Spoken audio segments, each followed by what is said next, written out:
Classroom management. A life lesson I learned to avoid put-downs in my class. In this video, I'm going to tell you the single event in my life that helped me avoid put-downs in my class. I'm not talking about student put-downs. That's a whole different subject for another video. I'm talking about teacher put-downs. Yep, you heard that right. Teachers who for whatever reason insult, humiliate, or criticize their class too harshly. It shouldn't happen. It's unprofessional. It's not what we do, but it does happen. We're all human. We do make mistakes. The silver lining to mistakes is that you can learn a lot from them.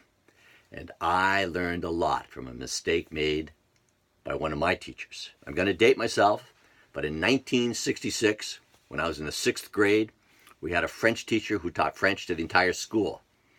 It was only our second year taking French, and it wasn't a popular subject, especially to guys in the class. But all in all, it wasn't a bad class. We were learning French, albeit slowly, but we were learning until one day when all learning stopped. A younger sister of one of our classmates told us what our French teacher said to their class one day.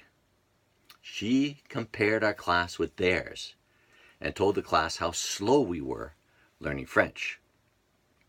It did not go down well in our class.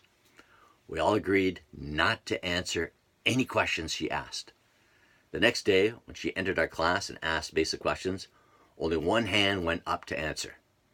That hand quickly went down when the entire class stared at the student and shook our heads. This went on until the teacher knew she couldn't teach the lesson. I give the teacher a lot of credit for taking the time to listen to us and apologize.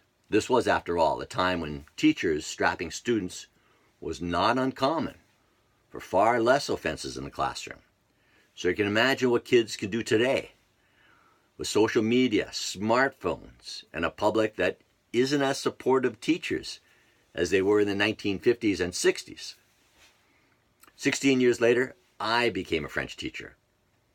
And I did have many classes that were better than others. But I still remember what a class of students did in 1966 to an unsuspecting teacher. And that single event in my life helped me avoid put-downs in my class. Until next time, talk to each other, support each other, take care of each other.